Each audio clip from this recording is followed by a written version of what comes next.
interdict any shipping, because it seems to me that ceasefire or not, the Navy has an obligation to prevent Iran from projecting any power.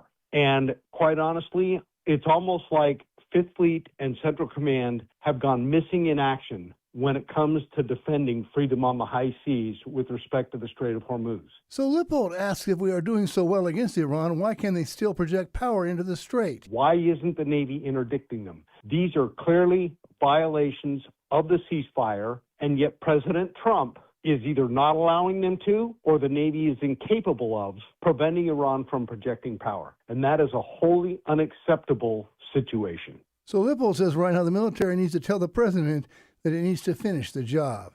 I'm Chad, groaning.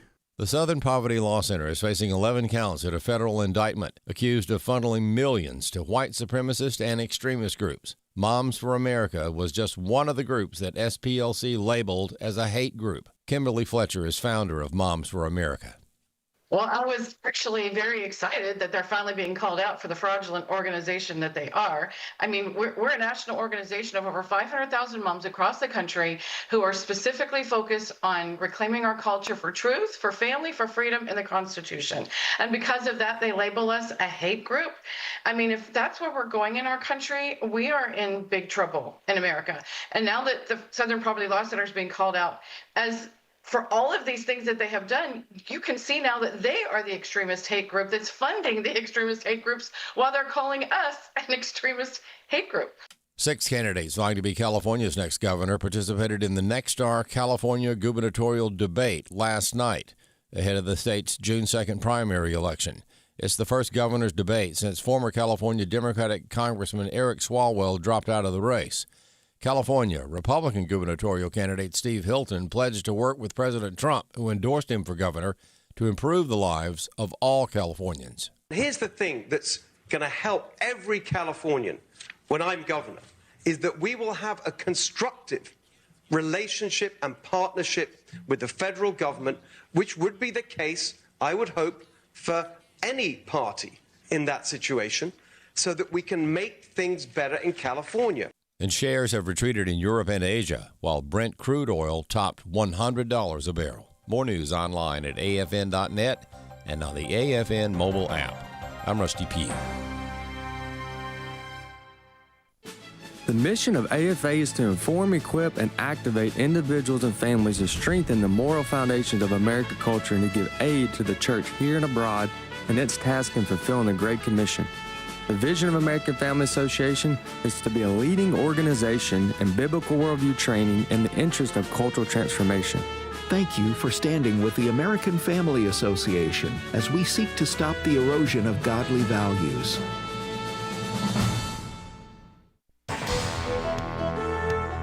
Welcome to Today's Issues, offering a Christian response to the issues of the day. Here's your host, Tim Wildmon, President of the American Family Association.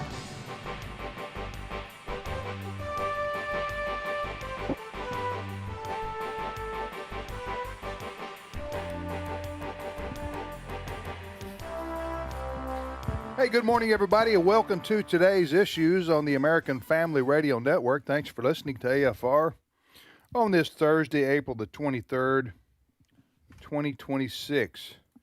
I will introduce our panel today, and you can decide whether they're esteemed later on in the program.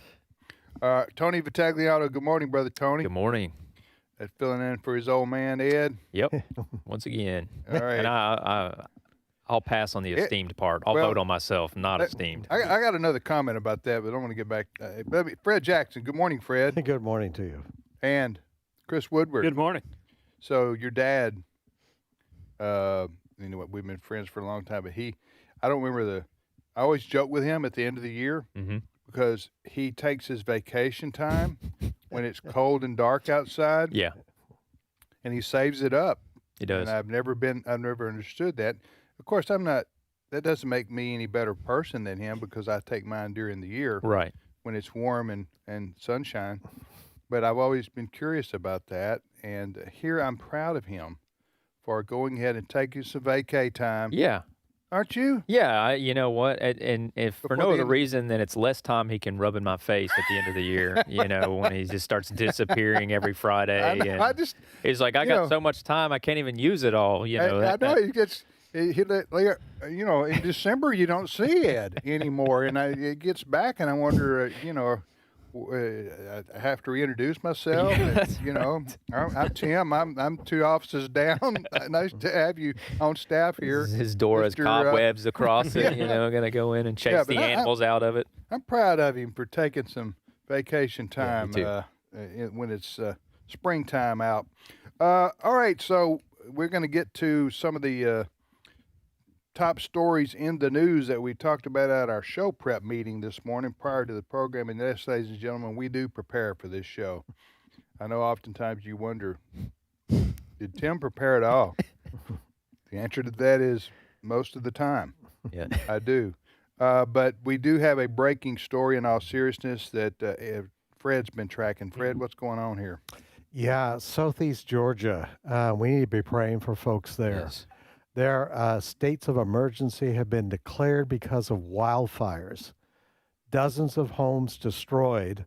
And the Associated Press story that just came out, it says wildfires tearing through the South have forced hundreds of Georgia residents to flee in minutes, leaving them distraught about their homes and animals they've been forced to leave behind. Mm-hmm. If you go to AFN.net right now, the image that the Associated Press just gave us, it looks like a war zone. Yeah, it's apocalyptic. It really does. It looks like a huge bomb has gone off. You have a burnt out car, trees. I'm just seeing on one of the networks up there that dozens and dozens of counties, they've had to declare states of emergency. And the smoke from these fires, up to 100 miles away, they're impacting cities up to 100 miles away because the smoke is coming in there. And if you've ever experienced wildfire smoke, you know how bad that can be. If you've got breathing problems already, you're being warned to stay in the house. So this is really bad, folks. Yesterday we posted a story that said up to 50 homes had been destroyed, not only in Southeast Georgia, but in northern Florida. So that is the bullseye area right now, folks. So we need to be praying. The weather has been very dry there. There is no prediction of rain in the forecast for any time soon. So be praying for these folks. I can't imagine, as this AP story is saying, they are fleeing for their lives in this area right now, some of these folks. So be in prayer for them, folks. And as I say, go to AFN.net. AFN.net. It appears they mentioned Brantley County. The Brantley County fire, it says, which has caused much of the structural damage, remained stable overnight, the sheriff's office said. But these fires, and they feed themselves. If you've seen wildfires before, the heat causes its own wind, which causes these fires to spread even more. So this is a very serious situation there in Southeast Georgia, northern Florida. Well, I'm looking at the map here, and it appears these, one of the big fires is like east of Valdosta. Yes. Maybe, and then we have a lot of listeners in the Valdosta area. We do. And then we have Waycross. We have a radio American Family Radio station in Waycross. It appears that one of the fires, too, that's wildfires, is not too far from there. So this, you know what? I came into the studio a few minutes ago, and I missed this. Has this been a national story? Well, like I say, there was this one script story that came out yesterday, but it has only grown in intensity overnight. Right. Yeah. You're right, Tony. Look at those pictures. Yeah, they're apocalyptic. We've had, in the South, we've had a uncharacteristically dry April. Yeah. Yes. I mean, the weather's been nice, but you don't think about the other side of that being that everything dries out, and it just takes a... We have a burn ban where we live. Yeah. Because of the same reason. And you're right, all across the South, it's been uncharacteristically unusual. Usually by this time we're having like tornado storms, roll through, bad thunderstorms, and the south eastern part of the United States gets drenched. Mm-hmm. In fact, 3 or 4 of the states in the southeastern part of the United States are, lead the country in rainfall every year. Yep. That's so, and this is prime season part. But you're right, we haven't had any, or not much. Not much. Not much. So, I'm sure that's what's happening in southeast Georgia. They're just dry as a bone down there, and these you get the winds in the spring too, and it just causes them to. Out west, Fred, did you see wildfires out west? Oh, absolutely. Yeah, absolutely. When things get started out there, when you're talking areas like in Washington State, Oregon, those areas, I know during the winter they get a lot of rain. Right. But they do get into drought situations sometimes late spring, summertime, early fall. And you can imagine the density. President Trump has talked about this. He's had a fight with California because they're not clearing the brush underneath. Right. You get the kind of dead brush underneath, which is just inviting a fire. Mm-hmm. One spark. Why wouldn't you clean the dead brush? Oh, because of environmental regulations. Snail darter? Oh, yeah. We had one incident when I was working on the West Coast, and it was so frustrating. They wouldn't clear out that underbrush because of the spotted owl. Yeah. And as some of the people who depend on the forest, we're talking people, the lumber companies and that sort of thing, they said to the government, the spotted owl can move. If a fire starts, the spotted owl is out of there. Yeah, he gets up and flies away. All right.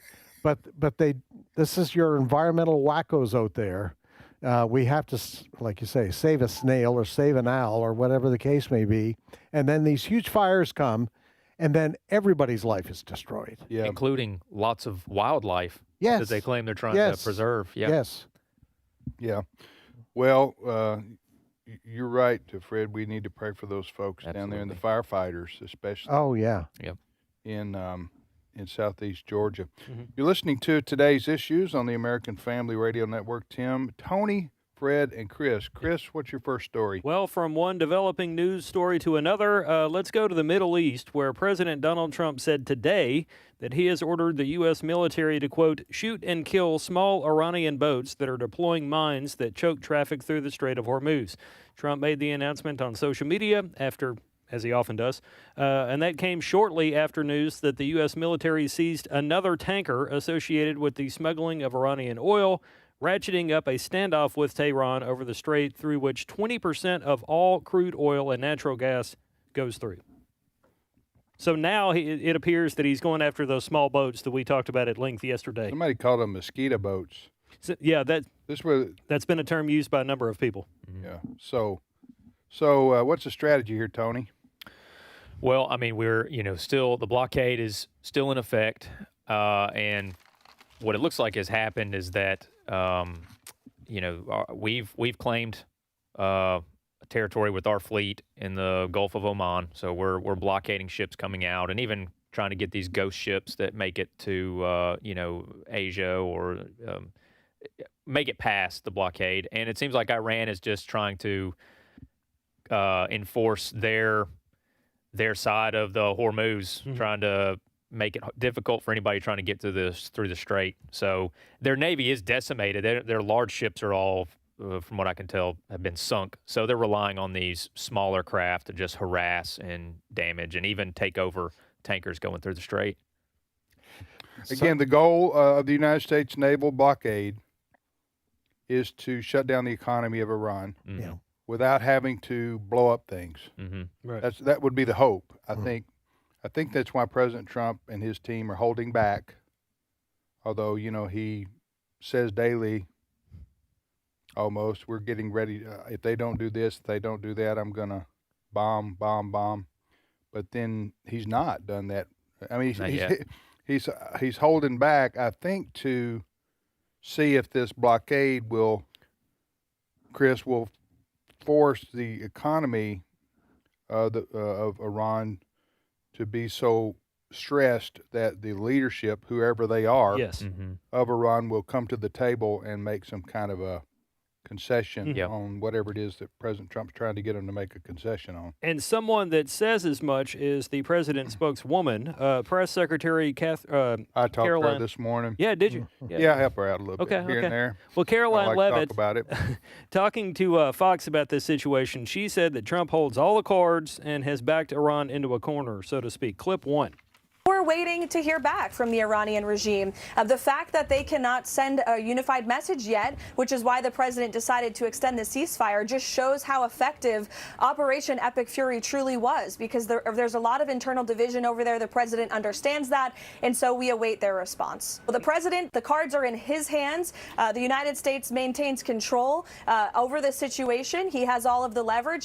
Now, for anybody that may go, well, wait a minute, we have a ceasefire, but now we're going to shoot and kill people on speedboats. How is that not a violation of the ceasefire? Leavitt got into that as well, and she said that the boats, that the Iranian speedboats that they took over, those things were not covered in the ceasefire treaty. They're viewing those as acts of piracy. Clip 2. These were not U.S. ships. These were not Israeli ships. These were 2 international vessels. And for the American media, who is sort of blowing this out of proportion to discredit the president's facts that he has completely obliterated Iran's conventional navy, these 2 ships were taken by speedy gunboats. Iran has gone from having the most lethal navy in the Middle East to now acting like a bunch of pirates. They don't have control over the strait. This is piracy. When I heard this announcement from the president this morning, though, this is a change in strategy from when Caroline Leavitt made that announcement yesterday. She made it sound like we're not going to be involved with these small boats that are attacking tankers coming out of the southern part of the Persian Gulf, because these small boats went after 3 vessels yesterday, seized 2. But now the president is saying this morning he has ordered the U.S. military to shoot and kill Iranian small boats. My question right away is, okay, are we moving some of our Navy now into the Strait of Hormuz? Because this blockade is way out in the Gulf of Oman.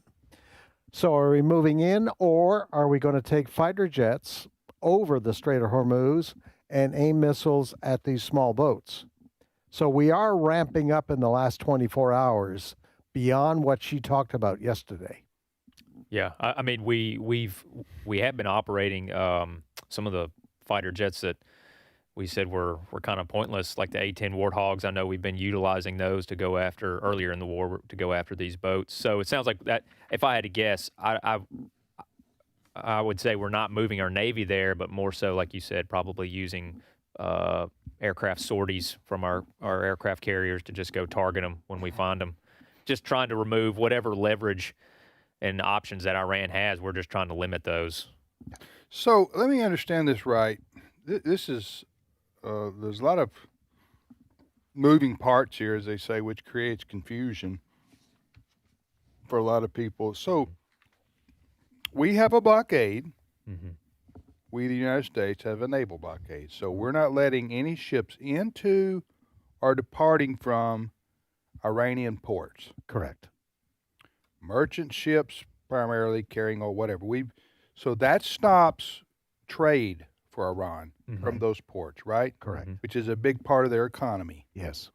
Okay, that's holding. We've been doing that, I don't know how long, 10 days, 2 weeks, something like that? Roughly, yeah. That's holding. Now, that takes a lot of assets on our part, naval assets, ships, boats, men, airplanes, whatever, drone. I don't know what all they're using to enforce this, but it's held and it's working so far. Now, but and that's out from this strait. But Iran, are they allowing any ships to go through the Strait of Hormuz? In other words, non-enemies to them, like China, for example, or others. Are they allowing any ships to go through? Or are they? Go ahead. I think what they're doing is Iran is targeting ships that are carrying, because other ships transit oil through the strait apart from those carrying Iranian oil. Okay, yeah. So they're probably trying to pick off whoever they can coming through the strait carrying non-Iranian oil. because the assumption is the U.S. would allow those ships to pass through the blockade because they're not, they haven't departed from an Iranian port. So, Leavitt mentioned that this doesn't violate the ceasefire because they're not U.S. or Israeli marked ships. But if it's a ship headed to Europe from a Gulf state, then those are the ships that Iran would consider fair game. That's what. Let me ask you this question: what is we mentioned these mosquito boats? Mm-hmm. Is that that's what they're called? That's not their official name. Correct. That's just a term people and news outlets have been using. Official name is gnat boats, not mosquito boats. Those are even more annoying. But yes, they are. That they can't give you encephalitis. But Iran is sending these boats out, almost like the pirates in Somalia off the coast there, the Ivory Coast, to just. So and then these guys, these Iranian guys who are masked, at least yesterday they went aboard these boats and I guess take them captive. I don't know. But here's my question: what's the point of that, Tony? What's the point of Iran doing that? Why are they doing that? What are they hoping to accomplish here? I think they're just trying to do whatever they can at this point. They're just trying to make things difficult to cut off and put pressure on the other Gulf states because, like I said, they could be carrying oil from. Like if we're not going to do business, nobody else is either. Exactly. Okay. They want to make it dangerous for shipping companies to send ships through the strait. But now, according to Fred, President Trump has said, no, we're going to start blowing those boats out of the water. Yep. Mm-hmm. Am I right? Shoot so and kill. They're probably going to have a hard time finding volunteers this morning to, hey, who wants to go out and in the mosquito boat today? The one who has out there just fishing. I'd like to go, sir, but I got I'm down in my back and to prove your point. Yeah, go ahead. You're hearing about fewer drug boats. In the Caribbean, or whatever. To prove your point, yes. So we'll see what happens there. But President Trump's strategy is to choke off the economy of Iran without having to, as he called it, end their civilization. Mm-hmm. Yeah. His words, not mine. Yeah, right? That's true. I want to make sure. By the way, the U.S. did capture another tanker this morning in the Indian. What do we do with these tankers? In the Indian Ocean. Well, that's a really good question. Where are you taking them? Yeah, we have a boat timeout place. I guess somewhere. So. Yeah, I don't know if they're just taking the people on the ship or just telling them you have to stop. What do you do with it? Now, why did we take this boat? Well, I'm assuming because it took Iranian oil. This is probably a ship that left prior to the blockade. Right. And the Trump administration has said, we're going after those ships as well, basically to cut off. And I'm assuming that the Iranians do not get paid for the oil until the oil is delivered to whatever port it's going to. Do we know, one other question about this, and do we know what the stated objective is of the Trump administration that would end this? In other words, what is Iran going to have to do for us to stop this blockade?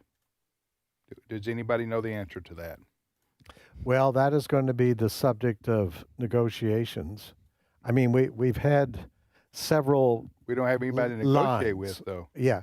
Well, that's another problem, as I think Caroline Leavitt outlined, is who's in charge. Mm-hmm. And we don't know. But, I go way back when Trump said to those who wanted regime change within Iran, those protesters, help is on the way. Well, I'm not hearing that phrase these days. Mm-hmm. Help is on the way. These protesters seem to be on their own. What I'm not hearing as much about is we want to ensure that the Iranians do not have enriched uranium. Mm-hmm. So people have said in order to do that, to ensure they don't have the enriched uranium, which now apparently is buried deep somewhere, you'd have to have boots on the ground to find that. That ain't happening, I don't think. You guys think that's very dangerous to try and send ground troops in to go looking for. I mean, Iran, I'm sure y'all have talked about this. Iran, geologically, is that the right word? Yeah. Yeah. It is not the landmass. The landmass itself, the land formation, the layout is not conducive for ground invasion. No. It's just not. And you're going on a needle in 5 haystacks trying to find the hole in the ground. They have that enriched uranium. Well, to go back then to your original question, all we're left with is the statement that from the administration, which would define success as being, we think we've put the Iranian military capability back 10 or 20 years. We've already done that. Well, I mean, we thought we did it last July when we bombed the supposed uranium site with the bomber. Yeah. But we did that, and now we've destroyed their military. Mm-hmm. Yes. So, my question is, and I know... Yeah. Is what's the objective now? What's the stated? In other words, what has President Trump said or his administration? Okay, once these 1, 2, or 3 things are done, we're bringing our sailors home. The reality to me is, if we left today, if we just packed up our bags and left, Iran is crippled. I mean, they are crippled economically. They are crippled militarily.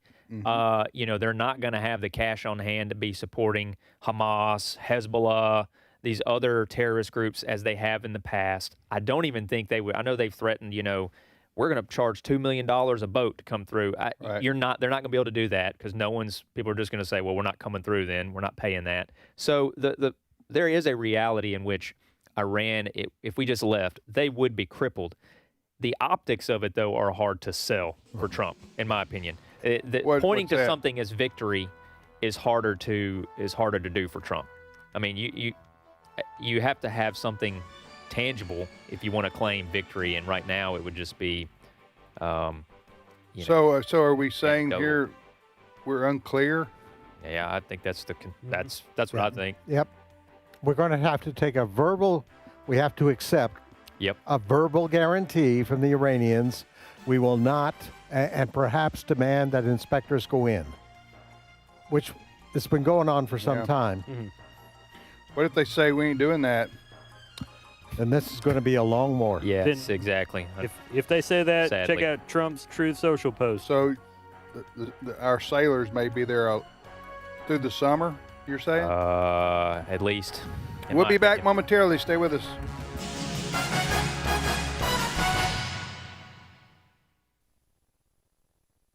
It's my turn. Here is your host for My Turn, Don Wildmon. Several years ago, I ran across what is to me one of the most beautiful stories I've ever heard. Maybe you are familiar with it, maybe not. I still want to pass it along. A fellow by the name of G.W. Rosenberry told it. He's dead now, but the story lives. Dr. Rosenberry was riding a train across the state to attend a conference. There were few people on the train, and he couldn't keep from noticing a young man who seemed very nervous. Everyone seemed to notice how restless and tense he was.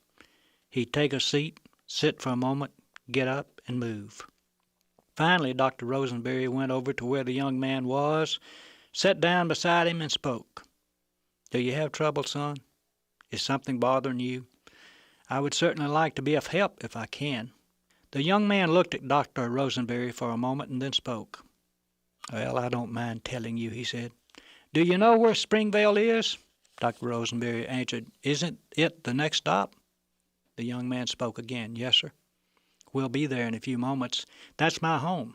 I lived there until 3 years ago. My mother and father live there still. But 3 years ago I had a quarrel with my father. I told him he'd never see me again. I packed my bags and left. It's been hard during the past 3 years. Many times I've wanted to go back. I wrote Mother often. I wrote her last week and told her I'd be passing through. I told her I'd like to stop for a moment if it was all right with Daddy. I told her that if Daddy said it was all right for them to hang something white outside the house, and I could see it when the train passed. I told her not to do it unless Daddy agreed. She'd do it anyway, you know. Well, there was a period of quietness. The boy looked out the window. Then the terrain became familiar. The train was nearing the house where his parents lived. He spoke to Dr. Rosenberry excitedly. "Mister, would you look for me? It's the next house, just around this bend. I just can't look. If there isn't something white, I just can't look." Well, the train slowed for the curve and jerked a bit, stopping for the water tank. Nearly forgetting everything, Dr. Rosenberry just about shouted, "Look, son, look!" The little farmhouse was there amid the trees, but you could hardly see it for the white. The parents had taken everything white they could get their hands on and hung it out on the hillside. Every sheet, bedspread, towel, sock, handkerchief, everything white they could find was hung on that hillside. The boy became very nervous and pale. His fingers gripped the cheap suitcase. He was out of the car before it had completely stopped. The last the passengers saw of him, he was running up the hill to his home as fast as his feet would carry him. It's an ageless story. Remember how he told it? But while he was yet at a distance, his father saw him and had compassion, and ran and embraced him and kissed him. The white sheets are still out, and so many need to come home. This has been My Turn with Don Wildmon, a production of the American Family Association. But don't just listen to God's Word. You must do what it says. Otherwise, you are only fooling yourselves. For if you listen to the Word and don't obey, it is like glancing at your face in a mirror. You see yourself, walk away, and forget what you look like. James 1:22-24. This is Today's Issues. Email your comments to comments@afr.net. Past broadcasts of Today's Issues are available for listening and viewing in the archive at afr.net. Now, back to more of Today's Issues. Hey, welcome back, everybody, to Today's Issues on the American Family Radio Network. Thanks for listening to AFR. I'm Tim with Tony, Fred, and Chris. We thank you for listening. Ed's out today, and Ray Pritchard. Where's Ray? What's Ray doing? What's his? He got a doctor's excuse, Brent? You know why? Huh? He's probably preaching somewhere. He probably is. He's preaching somewhere. He's preaching. That's what he says. True. Anyway, Brother Ray does travel the world, honestly, preaching the Bible. If you want to read his stuff, go to keepbelieving.com. It's a great ministry that Dr. Ray Pritchard has, keepbelieving.com. Well, we will get back to some of our news stories we've yet to cover. But before we do, we have a friend, one of our friends on the line from California, James Lambert. James has been with us before. I've known James a long time, and he travels the country, goes to college campuses, and just cold calls for Jesus, basically, is what I call it. He goes to witness and share and talk to students. Been doing that for years. And he also writes books about a lot of books about famous people's testimonies, and he joins us now. Good morning, James. Good morning, Tim. How are you? I'm doing great. Are you in your home state there? Yes, sir. I'm in North San Diego County. You've lived there a long time, haven't you? Yeah, for quite some time. I was actually born in California. Yeah. In La Jolla. And that's where the surfers are, right? I've been there. Yeah, that's what I grew up with, and I enjoyed surfing. Yeah. So James, you've got a book out, a new book, More Amazing Stories of Divine Intervention, right? Certainly do. It's it features a number of well-known people. I just had it's a great way of sharing your faith with people. That's what I found. because I've gotten responses from people from around the country that people who gave my book to friends or relatives, and they ended up finding Christ. It's a great way of sharing your faith. Testimonies can do that, and that's what this does. But your first book was Amazing Stories of Divine Intervention, right? Right. Now, in fact, that's when you featured. Go ahead. Yeah, and what's interesting, with that book, I got a chance to look at this.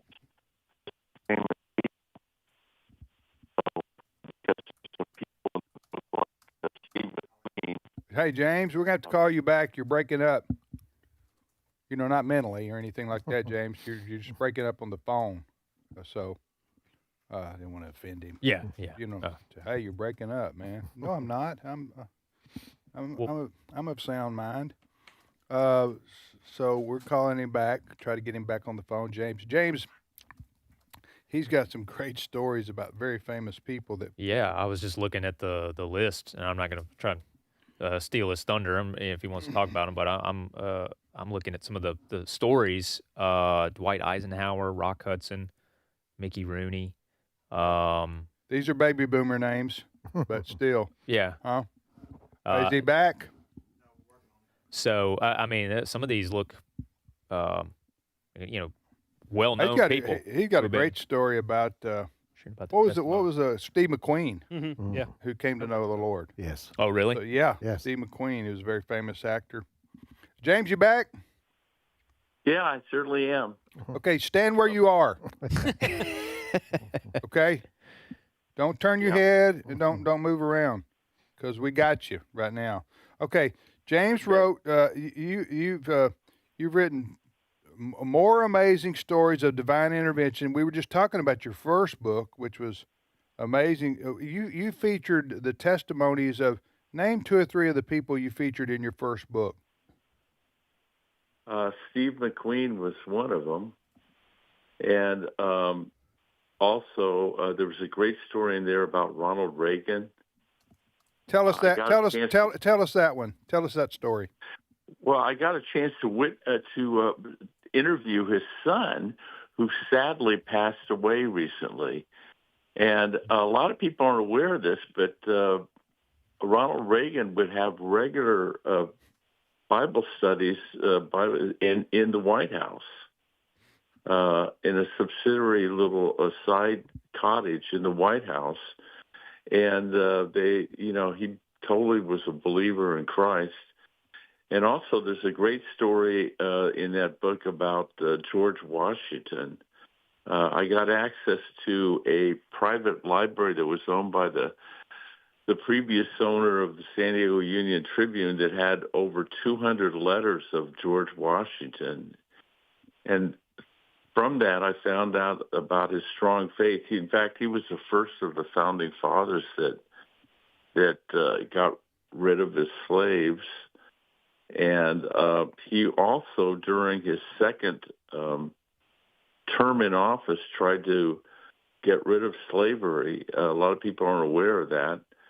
And it was turned down because, as a lot of the states back then depended on, for agriculture, the slave population. So, but the bottom line is these stories are a great way of sharing your faith, and that's important.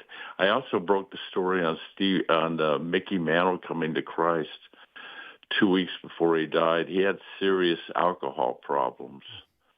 Yeah, I remember that. I remember that, and Bobby Richardson helped too. Right. One of his teammates on I got a chance to interview him too, but it was announced on the WorldNet Daily, and it hit a lot of people because of that. Yeah. We're talking to James. We're talking to James Lambert, joining us from California. James is a longtime friend of mine, and he has written 2 books now. About the first, James, these books, especially for baby boomers, but for anybody, these books are filled with stories about how the Lord God saved people from their sin and gave them eternal life, And these are people that fascinating stories happen to them, to these people, and a lot of these people are celebrities. They're well known, but it goes to show you how, people say, well, God cares about the down and out. Well, that's true, but God also cares about the up and out. Mm-hmm. The people who. Oh yeah, definitely. Yeah. So. And in my first book, which was an anti-porn book, this wasn't the testimonial. Last two, your father was gracious to recognize, and he gave me a nice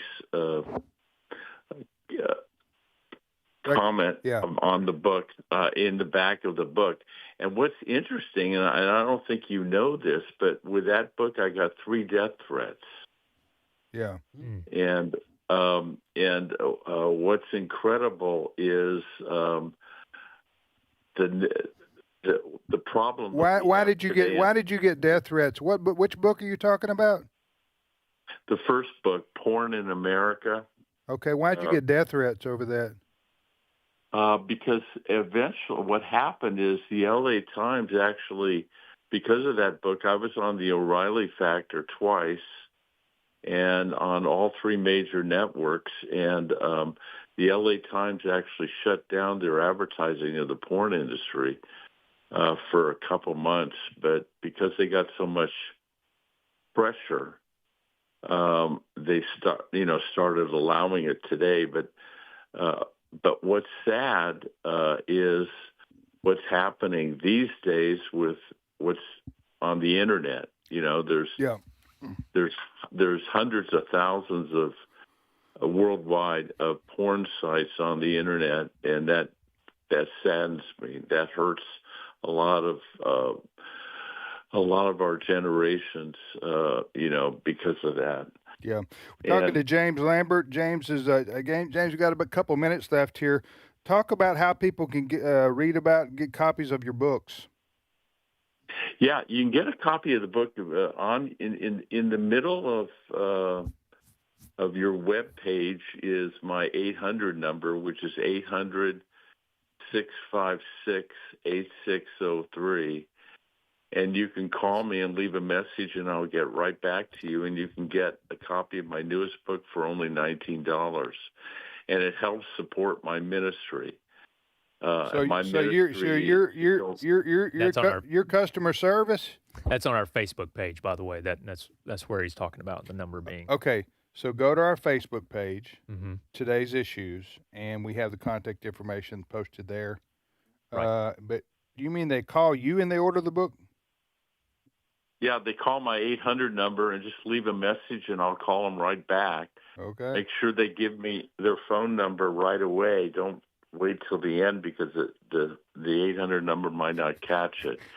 But give my phone number, 800-656-8603, and call that number and give your personal number, and I'll call you back. Okay. And I'll send you a signed copy for only $19.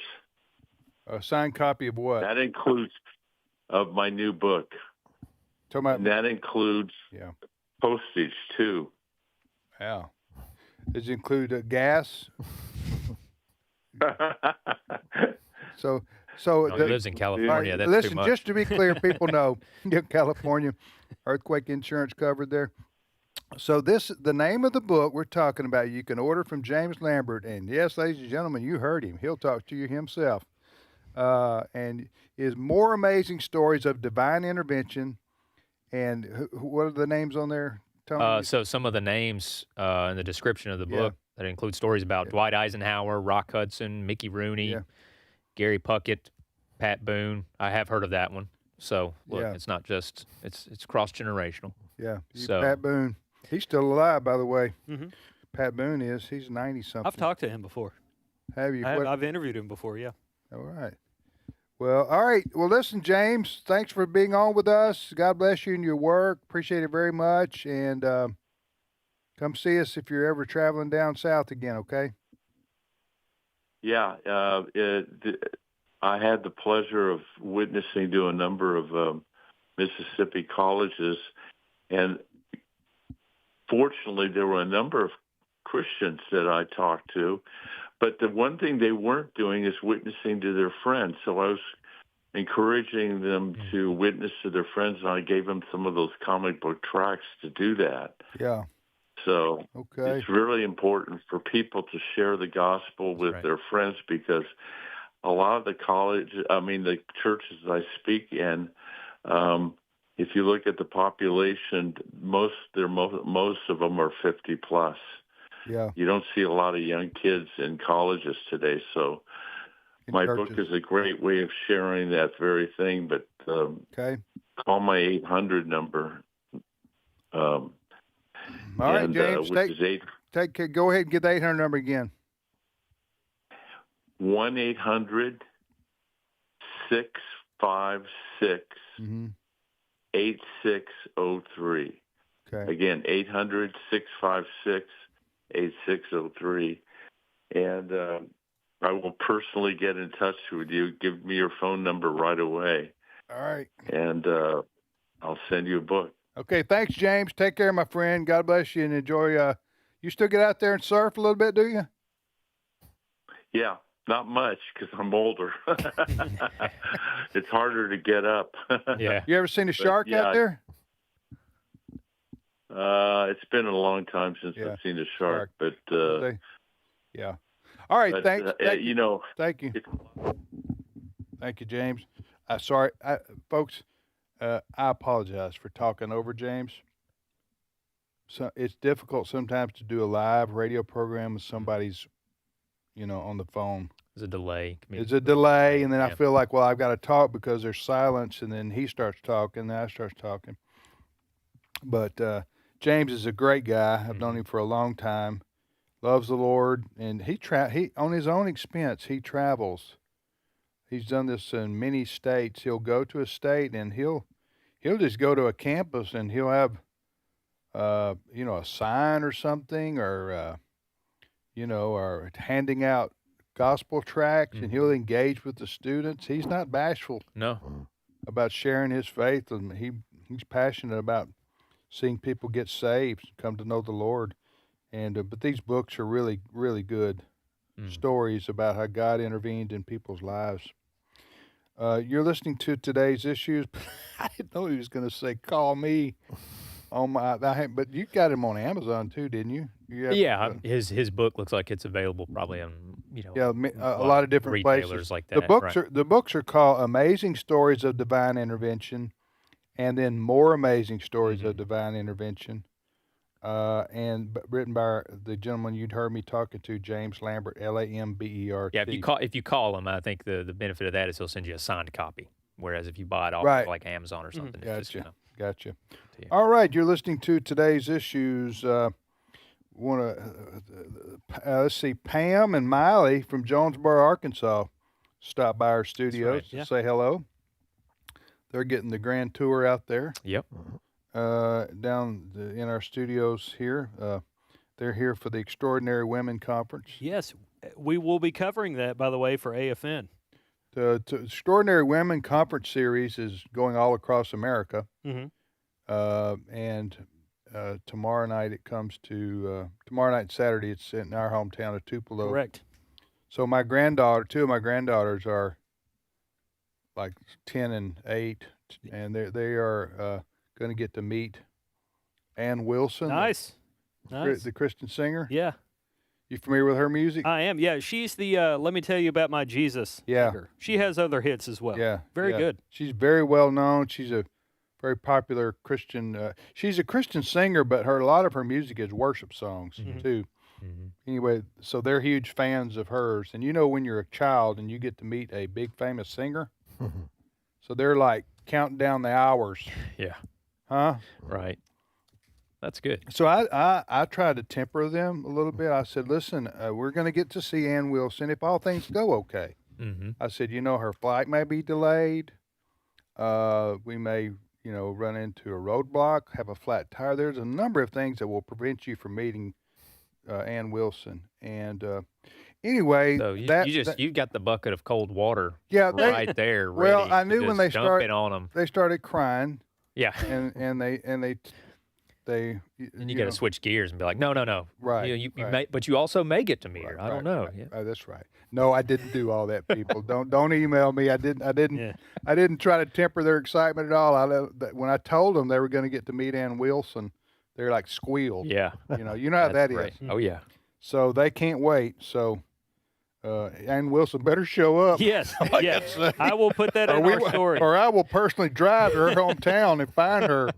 Yeah. So she can sign an autograph for my little granddaughters. Yeah. What's funny is it's the Extraordinary Women's Conference, and I'm going with another man to cover it for AFN.net. Kirk Cameron is the the big speaker tomorrow night. Yes. Tomorrow night, and then he'll be followed by Ann Wilson. On Saturday, it's a who's who of ladies, and the final speaker on Saturday afternoon is going to be Riley Gaines. So stick with AFN over the weekend because we're going to have print coverage, and then we'll have a lot of audio stuff come Monday morning. Yeah, but that Extraordinary Women Conference series is we've always been supportive of that, and they're going around the country. So look for them coming to a town near you in the near future. You're listening to Today's Issues on American Family Radio. Tim, Tony, Fred, and Chris. What's your next story? We have not heard the last of the Virginia redistricting. Earlier this week, for people not aware, Democrats got their way in an effort to redistrict Virginia and make it from a purple state into a firm blue state. But last night, Virginia Circuit Court judge... the way you said "but" right there. Thank you. Go ahead. Say it again. Meanwhile, Virginia Circuit Judge Jack Hurley blocked the new redistricting vote, saying it's unconstitutional. This is a legal win for Republicans. But new Democrat Attorney General Jay Jones has already said they're going to appeal. So this story is still developing. But right now, what was voter approved on Tuesday has now been blocked by at least one judge. Listen, most of the time I'm for the people's vote holding up over a court decision because I don't think one judge should block a decision by the citizens of a state. However, in this case, I'm with the judge because what the Democrats tried to do here, for those who don't know, in Virginia, of course, redistricting goes on all the time all over America, but in Virginia, the Democrats there, they tried to, in the legislature, they put a vote up for the people of the state, and the people of the state voted for this, but they want to take what amounts to basically a 50-50 state and make it a 10-1 state. They have 11 U.S. House seats, right? And they want to redistrict it to make it 10 in favor of 10 Democrat seats and 1 Republican when it's a 50-50 state. So it's raw, just politics that the Democrats are trying to impose. Well, and the language part of the argument that's being made is the language that was a part of the bill was very misleading. So you mean the referendum or the bill? Yeah, I'm sorry, the referendum that they voted on, using the phrase "restore fairness." Yeah, I mean, if you're voting on a voting referendum, right? Who's against restoring fairness? Who's going to mark no? Oh, restoring fairness? Yeah. Well, yes, absolutely. To show you the hypocrisy of Democrats, as if anybody needed this example, but to show you the hypocrisy of Democrats, in his post on X congratulating Virginia for doing what he wanted them to do, former President Barack Obama said, "Congrats, Virginia. Republicans are trying to tilt the elections in their favor, but you voted tonight the right way. Democrats are trying to tilt the election in their favor." Yeah, that's right. So, but the judge, is that a federal judge, Fred? Circuit judge. State judge who said, stop, you can't do this. It's going to be appealed by the Democrat AG, said last night it's going to be appealed, and so it'll go to the state Supreme Court, which may have the same problems with that. These redistricting lines are just hilarious. Yes. In some of these states. Go to Illinois. Yeah. Type in Illinois congressional districts, Tony, and pull that up just a minute. I know people can't see what you're doing, but you want to see some squiggly lines. Drawn. Yeah. Huh? Yeah. Look at that. Yeah. They just some of it's like right here. Yeah.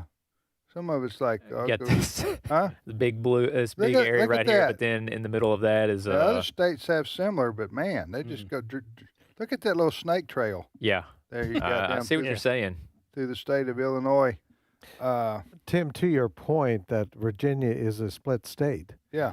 The results of the vote, which the Democrats spent millions of dollars on to get the vote out, was still 51-49. Oh, it was that close? It was really close. Well, that proves the point. They're a simple majority. They're basically a 50-50 state. They just got through having a Republican governor and lieutenant governor and AG. So, yes, I would say Democrats have a slight margin in Virginia, but it's like you said, 59-49. It's not very much. The current layout is 6-5, I believe, 6-5 congressional seats. So I mean, it's a pure power grab. Yep. And it's everything that they complained and were in an uproar about that Texas was trying to do. Right? We remember all that. So, all right, today's issues, the name of the show. We're just about out of time. Fred, did you have something you wanted to bring up, or? No. Other than we'll go back and. There's always controversy, it seems, in the Trump administration. Late yesterday, we learned that Navy Secretary John Phelan is, some reports said he quit. Others said he was eased out. I think it is safe to say that the War Secretary Hegseth and the President, they were not pleased with him. So he is out.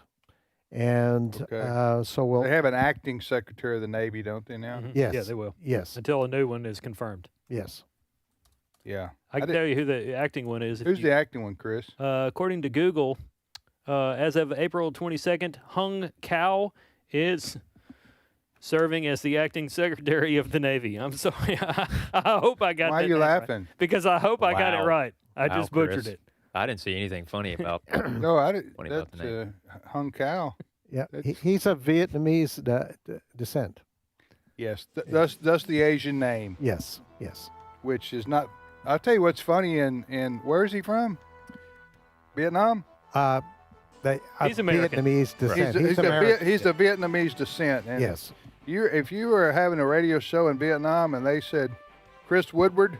That's true. They would start howling. To his credit, he is a retired Navy captain and 25-year veteran. As the son of a Navy man, thank you for your service. Absolutely. Yes. And I'm just kidding, Chris. You know, Jimmy Buffett had a song, "Son of a Navy Man." He did. Did you know this? Yeah, the Carpenters did a cover of that. Yeah. Chris always comes back to the Carpenters for Chris. When in doubt, when Tim asks you a question about music, just guess the Carpenters. Guess the Carpenters. All right, we'll be back momentarily with more of today's issues on American Family Radio. Steve Paisley Jordahl is right around the corner.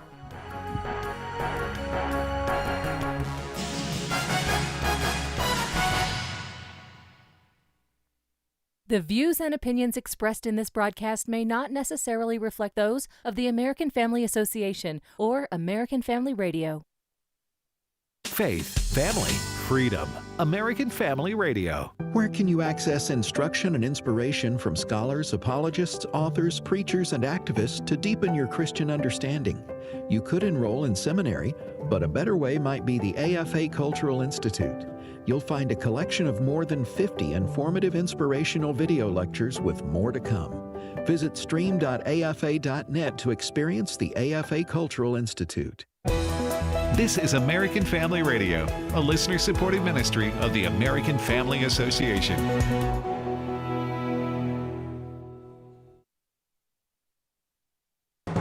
American Family News, I'm Rusty Pugh. President Trump providing an update on the situation between the U.S. and Iran today. Brian Yunus reporting from Tel Aviv. The president posted on Truth Social saying that the United States will triple its efforts in clearing the Strait of Hormuz of Iranian mines. This comes after the Pentagon told Congress that it'll take at least 6 months after the war has ended to clear the Strait of Hormuz of those mines. The president writing, quote, "I have ordered the United States Navy to shoot and kill any boat, small boats though they may be, that is putting mines in the waters of the Strait of Hormuz. There is to be no hesitation. Additionally, our minesweepers are clearing the strait right now." Meanwhile, economic pressure on Iran continues on this 10th day of the U.S. blockade of ships to and from Iranian ports. House Oversight Committee Chairman and Republican Congressman James Comer of Kentucky recently writing letters to several government agencies, such as the Departments of War and Energy, requesting information regarding the 11 missing or dead scientists. He says he believes there is something more sinister going on, and they want to get to the bottom of this case. We want to see everything that NASA has, everything the Department of Energy has, everything the Department of War has, and we want to compare notes to see if there's some type of link, if there is something that would suggest that these are consistent with some type of country or some individual. Law enforcement in Florida arrest a man believed to have been plotting a mass shooting in New Orleans. Deputies in Okaloosa County, Florida, in the state's panhandle, have Christopher Gillum in custody. He's from Chapel Hill, North Carolina, but he's wanted out of New Orleans for threatening a mass shooting in the city, very likely during this week's upcoming Jazz Fest. He was identified using cameras and taken into custody at a hotel in Destin, Florida. He was found along with a handgun and about 200 rounds of ammunition. Investigators say Gillum was planning not only to kill a high number of people, but then cause himself to be killed by responding police. Eben Brown, Fox News. The Senate voting to pass a budget resolution early this morning that would provide funding to both DHS and CBP. The resolution would authorize around $70 million in funding to both departments until the end of President Trump's term in office. Republican Senator Lindsey Graham emphasizing DHS and CBP need to be funded to keep the American people safe. Everybody in this body should be for this. The Justice Department has handed down indictments against the Southern Poverty Law Center, claiming the group funded some of the very hate it said it was fighting. Steve Jordahl has reaction from the American Family Association. The Justice Department says the SPLC paid the leadership of several white supremacist groups, including Unite the Right, which was responsible for the Charlottesville protests in 2017 that resulted in the death of a protester. Acting Attorney General Todd Blanche told Fox News the investigation may find the SPLC organized that rally. Whether they were the leaders or the initiators, that'll come out, I think, eventually. American Family Association Vice President Ed Vitagliano says President Trump and his base were relentlessly demonized by the SPLC and the left for that bloody conflict, which they apparently knew was a lie. If a confrontation like Charlottesville was indeed even partly funded by the SPLC in order to make a political statement about a problem that does not exist, this is a problematic development in our political discourse. He says there were a number of protests during the first Trump administration that the left used to vilify conservatives. It calls into question all sorts of confrontations, political and cultural, that we've seen in this country over at least the last 6 years. Vitagliano says the Obama and Biden administrations certainly used the SPLC's propaganda to spread vile lies. Given how closely the Obama administration and the Biden administration were allied with the SPLC, to be suspicious of conservatives and evangelical Christians and Catholics, it would not surprise me that that kind of collusion existed. I'm Steve Jordahl. There's more news at afn.net. And download the AFN mobile app for your Apple or Android device. I'm Rusty P. If we lose this cultural war, we're going to have a hedonistic, humanistic society. Discover the story of the culture warrior Don Wildmon and how he went head-to-head with Hollywood, Playboy, the homosexual agenda, and the Disney empire. The movement Don started paved the way for Christians to boldly stand for truth and righteousness in a hostile culture. Watch Culture Warrior today for free. Visit culturewarrior.movie. Today's Issues continues on AFR with your host, Tim Wildman, president of the American Family Association.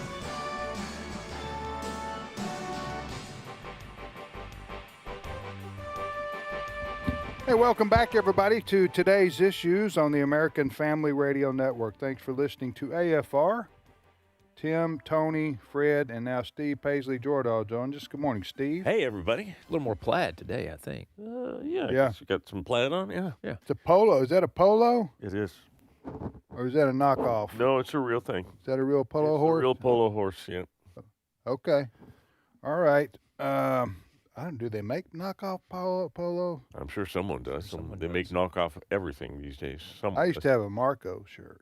Ah, yes, but then everybody, would they call for you? Would they find you? Yeah, and then everybody started buying polo, and I didn't, you know what I'm saying? I went with the crowd. on that one. All right, Steve, what do you got? All right. Hey, I want to start here with a public service announcement. There was a tragedy that happened yesterday. The Justice Department indicted the Southern Poverty Law Center on 11 counts of funding of racist organizations and everything. And I just have to say, there's a group out there that is going to suffer because of this. And I want you to hear from your local racist who's having a hard time right now. Cut 15. Hi, I'm Stephen McLaughlin with the Southern Poverty Law Center. Every day, hundreds of racists want to spread hate in their communities, but they are an increasingly marginalized group. Without funding, they are often unable to continue their important work, the work of being racist. This is local racist Randy. Randy hates black people. And the Indians. And the Indians. But without your support, he runs the risk of not being able to be racist against anyone at all. With the price of lumber, I can't afford to build a cross to burn anymore. But I can with your help. Remember, without the Southern Poverty Law Center, racism might disappear forever. And that would be bad for the Southern Poverty Law Center. There you go. Who was that? That was the Babylon Bee. Thank you very much. The Babylon Bee. Yeah. Well, they're having fun with that one, but that's not too far from the truth. No, it isn't. No, well, at least what the accusations are by the United States Justice Department. That's correct. Against the Southern Poverty Law Center. They were, I think the criminal accusations are like wire fraud and things like that, but the Southern Poverty Law Center was charged with paying off the very people they said they stood against, with the idea that we need to create more racism so we can raise money to fight racism. How do we do that? Well, we fund the racist. Makes logical sense, I guess. Yeah, think about it.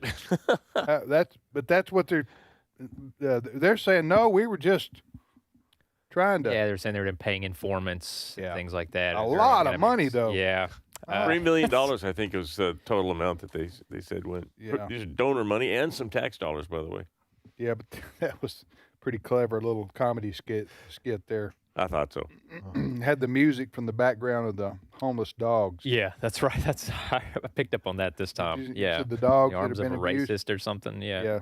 So, all right. So he didn't have but he said because of the high cost of lumber, he could not afford to build a cross to burn. Right. That's because the KKK were known burns for that. crosses. Yes. But with the inflation like it is, that's right. Put hate on a. That's when the SPLC just steps in. Put the KKK out of business unless you make a donation. Get the bailout, the big bailout from the SPLC. No, yeah. Anyways. All right, Steve, what's your next story? So there's been some news in the that's kind of gone over the wires now about Noah's Ark. It's still out there? It's still there. There is an archaeological team somewhere in Turkey at what is known as the Dupinator. Oh, what? Yeah. It's a site That's where what they used to call me in class. Did they? And I failed. Dupinator. This is a site where they believe they have found the remains of the Noah's Ark. And what they've done, and now I reported on this back in 2025, so this is, I don't know why it's making the rounds again, but what they have found, and I'm going to let you listen to one of the scientists, the archaeologist, Andrew Jones. They have used ground-penetrating radar, and they have found in the structure that they believe to be Noah's Ark things like corridors and tunnels, right where the Bible says they should be. It's amazing. Let's listen to cut 13. Greetings from the mountains of Ararat, where the Bible says the ark landed. I'm about 1 mile from the Iranian border, and in this remote area, this boat formation was discovered in 1959. But our new research has shown that there are tunnels about 4 meters down and about 2 meters high going down the center of the boat and on the inside edge of the hull shape. And so we really believe that this layout showing tunnels and also possible support beams and walls would suggest that it's a man-made object and not just a natural formation. Fred, what do you think about this? Well, I always get excited when we get news from archaeologists like this, and excited but not surprised. Because more often than not, and I would say 95% of the time, when we get these stories, it confirms exactly what Scripture has said. That's right. So I'm delighted when I hear the stories, but not surprised because God's word is 100% accurate. Yeah. And the hope of secularists is that, well, the advancements of technology would continue to disprove the Bible, right? And Or disprove the exists, or disprove, because it hasn't yet. Yeah, well, exactly. But what we're finding is the advancements in technology are allowing us to discover the truths of the Bible and as evidence, physical evidence. So Noah's Ark, that's where Noah's Ark. The Bible says it's Noah's Ark landed. It's disintegrated, right? But it left a mound, a formation. They call the Dupinar Formation. You can look it up, and it looks kind of boat-like, I guess. It's some odd shapes in the terrain, and this is where the Bible says it landed on Mount Ararat. This formation. Is that in Turkey? It is. This formation is very close to the Mount Ararat. It's in the hillsides around Mount Ararat, which would be considered Mount Ararat if you generally. And they are continuing to get technology. Now, they found that where it has disintegrated, but the soil that it has become has different properties than the soil that surrounds it. And it's consistent with what it would look like if wood had disintegrated and been backfilled in with dirt or become dirt as it disintegrated. So what about these tunnels, though? What is? So the God gave some very specific instructions on how to build the ark, and there's certain levels, and of course you have to get from one end of the boat to the other to feed the animals. There were living quarters, so there were rooms and everything, and what they're finding with this ground-penetrating radar is that the tunnels are they're finding where the corridors in the boat, so that Noah and his family could walk one end of the ship to the other, should be. So they're finding empty spaces in the ground, and they are consistent with the way that God wrote in Genesis that Noah was to build the ark. Pretty incredible. How did Noah keep so much food on the ark, Fred? Feed all these animals. How many animals were on there? Maybe I should ask Ken Hand this. I think that's a better question for him. But I'm sure as part of the preparation, because remember how long it took to build this thing. How long? Decades and decades to build this thing. And it's part of the story. Remember it hadn't rained up till then? Yeah. And I've always thought, here was this dear man. He's building the boat according to the instructions that he received from the Lord. Yeah. And first of all, the first question would be, now Bill Cosby did something many years ago with this. And it was kind of, Lord, what do you want me to? You want me to build a boat? What's a boat? Right. Okay. And he wasn't wrong in that comedy piece, because there was no need for that kind of boat. And you can imagine the mocking that Noah received. You're doing what for what? Yeah. And the thing is, and this is why we shouldn't be discouraged when people laugh and mock at Christianity. Noah put up with that for years and years and years, and at the end of it, I think he was faithful in witnessing, here's what God has told me to do. I don't think he ever backed away from telling people that. But at the end of the day, it was just Noah and his family. Yeah. So Noah was faithful. That's right. Yeah. Despite the mocking from the outside. And I think it's a great lesson for us, and we can tell our kids, we have truth on our side. So what if the world does not believe that? We continue to be faithful. Yeah. You can read about that in, where in the Bible? Genesis, I don't know. What are the chapters? I'll look. Anybody know? Be 5 and 6, I think. What now? It's around 5, 6. I think the instruction and the story. For Noah. Yep. I also encourage if anybody, if you can, go to the Ark Encounter. Yes. In We're Kentucky. going. AFA's going. We have a trip every year. We've been doing for the last 3 years. AFA at the Ark is the trip that we've done. Got another one for this year? There is, but it's full already, so it fills up pretty fast. The Ark's full. Well, not the Ark. The spots for the trip, the conference. Yeah, the spots for the trip. But it's incredible, and all those details, those questions you have about how where would they have stored the food. I mean, you literally get to walk through. You're full already? When is that? It's in November or October, end of October. How many y'all hosting? Like, we do better be an even number. About 200. And you're already full? Oh yeah, wow. It fills up quick now. Okay, well maybe Lexi, who's planning it, she may be like, no, I don't know. That's the last I heard. 2027. Yeah, 2027. You'll do it again. Yeah. What Tony's talking about is Tony and Walker and Wesley Wildmon and some others. Mm-hmm. Go up to the Ark Encounter and the Creation Museum, which is right outside of Cincinnati, in Kentucky. In Kentucky, that's right. Yeah.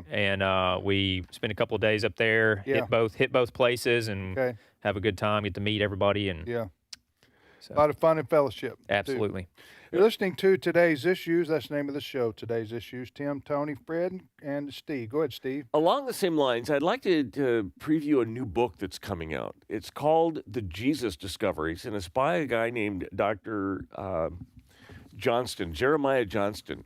Jeremiah Johnston is a pastor of apologetics at Prestonwood Bible Church in Texas, but he's written this book. And basically, he has found 10 extra-biblical examples of historical Jesus, the historical Jesus. So how do we know that Jesus existed? Is because there are examples in archaeology and in history of him being mentioned outside of the Bible, that he was a real person. And he has a new book out where he has 10 historic finds that represent Jesus outside of the Bible, and they are the Shroud of Turin. There's a Jesus cup, which you're going to hear about in a second. There's the James ossuary, which they say is the bones of James, the brother of Jesus, the bone box, where they found this. And inscribed on the box is James, brother of Jesus. He's talking about early skeptics. He's talking about some papyrus. Yeah. There's the works of Josephus, who was a historian. There's the Dead Sea Scrolls. But this cup is interesting. What you're going to hear him talk about is it's called the healing magic. Now, don't let the word magic take you away. Imagine you're in the 1st century. It's a time when medicine is hardly anything is known. Disease is rampant. A lot of people are dying of incurable diseases, which we wouldn't even know now. I mean, it's since been cured. But there is stories about a man named Jesus who was able to heal people. And so what happened was they found a cup, and he'll describe this in a second. And on it had the inscription was the healing magic of Jesus. It was a folk artifact that someone who lived in the days immediately following Jesus, that they wanted to do something they thought was a lucky cup, they put Jesus' name in there because they remember hearing about a guy that healed people. So let's listen to cut 14. This is Jeremiah Johnston. In the Jesus Discoveries, it was such a joy to unlock very recent discoveries about Jesus that every single follower of Jesus Christ must be aware of, because they bring you closer to Jesus and they make you more intelligent talking about your faith. Jesus is made famous as a miracle worker and as a healer before his resurrection. If you study the fact that 25% of the Roman Empire was sick, dying, or in need of immediate medical attention on any given day, no wonder Jesus' fame as a miracle worker and as a healer was so profound. We have discovered a cup just in 2008. This is very recent. A cup that was submerged in the ocean in Alexandria has been recovered. The cup is dated to 50 AD. We're talking less than 20 years after the resurrection. And on the cup, it's now called the Jesus Cup, famously, Die Christu hoc oestes, through Jesus, the enchanter or the magician. In other words, Jesus' name was so powerful, it was being invoked by pagans around the Mediterranean world because they had heard this name Jesus healed people and it had power. Who was that we're This hearing? is Dr. James Johnston. I'm sorry. Jeremiah Johnston, who is the author of this book called The Jesus Discoveries. We're going to have him on today's issues as a guest soon. We are. We're trying to get... because Ray Pritchard told me about this. What's the title of the book again? The Jesus Discoveries. And so we'll have Dr. Johnston yes, on our show not too long from now. What do you think about that, Tony? I'm again to quote Fred. It's amazing. I'm not surprised to hear about these discoveries that continue to prove what we know to be true. And hopefully, my hope would be that books like these and these discoveries that come up will drive people to read God's word, right? The living word of God, and Amen. will come to know God and His Son, Jesus Christ. So I will say this: my wife's got me. She's always got my back. She messaged me and said that the AFA at the Ark event is not full. So if you go to afa.net/events, it seems you can still register for that. So I was wrong. That's hard. So my to wife say. gets to hear that on the air. She gets to Yeah. hear it at home all the time, but now she gets to hear that on the air. So So if you want to join AFA at the Ark coming up in November. correct. At the end of October. End of October, what do people need to do? They need to go to afa.net/events, and you will see there is a button there, or a kind of a banner for AFA at the Ark. Give it one more time. afa.net/events. Have you ever heard of a website saying /? No, it. Sorry, I won't nerd out on you. Have you ever heard that? I'm serious. I've never heard that before. Everybody always says /. They have different functions. A backslash and a / have Exactly. different functions in programming. Yep. Wow, I knew that, Steve. Of course Just you did. testing us. Like I don't know these things. I know that. There was I'm just always a saying- debate about which one was which. Was it which was forward or which was back? But yeah. But a back. What would you call /? So backslash. People never say /net. I mean, that's usually put in a home, right? In the kitchen. All right? Yep. Yeah. All right, Steve. Fred, feel free to jump in if you got a story over there we need to get to, but Steve's got a docket over here, too. Yes.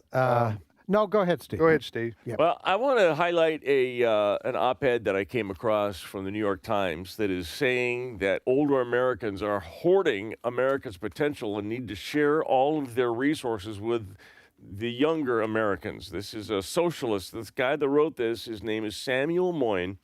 He is a professor at Yale. His grandparent issues, evidently. Right? And this is what he writes. He says, older people should be required to give more to younger Americans and national priorities, meaning pay more taxes. It's critical to the future of our democracy. You see, older people are hoarding all of the wealth and the property.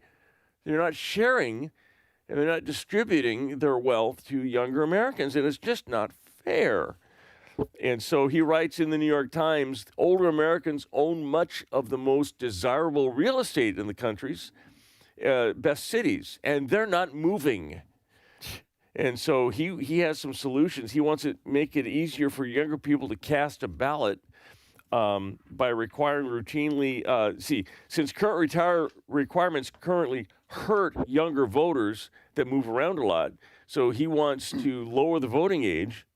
He wants to put policies in place that transfer jobs, houses, and wealth down the generational chain to make it almost required that you give your home to your kids. Is he related to Mamdani? He might be. Mayor of New York?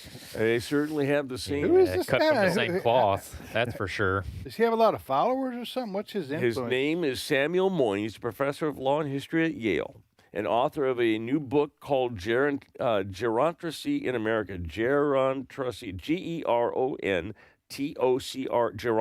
Gerontocracy. How old is he? How old is he? I don't know how old he is. That's what I'm about to do. The quick math, Fred. I'd like to know that. Second. So I just looked up when. So he's 54. Oh, okay. He may feel differently about it. These ideas. Yeah, give him another 10 years. Yeah. He'll write a follow up on why. You know what?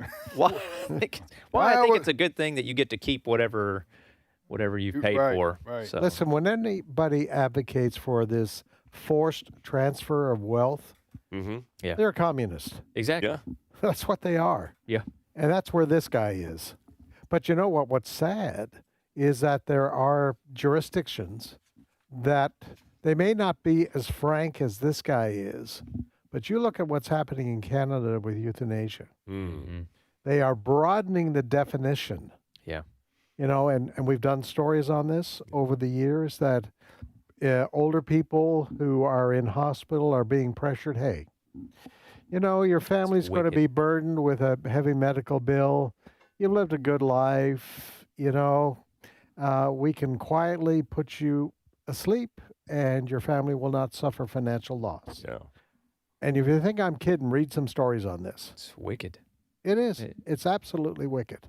And they're not only is the left proving we've known they're anti-life because of their stance on being so pro-abortion. Oh, yeah. So they're anti-life in the womb. Why it's not a surprise to me that they would also be anti-life, you know, in at the end of your life. No regard for life or God's plan for people. I remember reading a story about a lady who she went to remember Dr. Kevorkian, remember all that? Oh, yeah. Yes. She went to either Dr. Kevorkian or one of his proteges. She flew from like Michigan to California to get assisted suicide. Mm-hmm. And she had an assisted suicide. I didn't even know they were, I don't know, that's not getting much, I don't know if they're still doing that or whatever. Well, and like as Fred said, in Canada, it's... But anyway, so she thought she had a terrible disease, and they did a autopsy or something. I'd go back and dig this story up, but only to learn she didn't have the disease to the extent that she had been told that she had it. Yep. So she had basically had herself killed, and she didn't have she didn't have a disease like she thought she had been. Yeah, it was terrible. Terrible story. All right. Well, listen, thanks for joining us today on the program, Steve. Appreciate it. My pleasure. And thanks to Tony and Fred and Brent and Cole Green, our video man, Brent Creeley, our producer, Chris Woodward, and James Lambert was on with us earlier today. So is that everybody? I think that's everybody. And we thank you for joining us. Tomorrow's Trivia Friday. Is Ed? I'm here. Oh, Tony's here to filling in for his old man. Tomorrow, I think JJ, the old man, Jasper, will be with us tomorrow, too. So we'll see you back here then.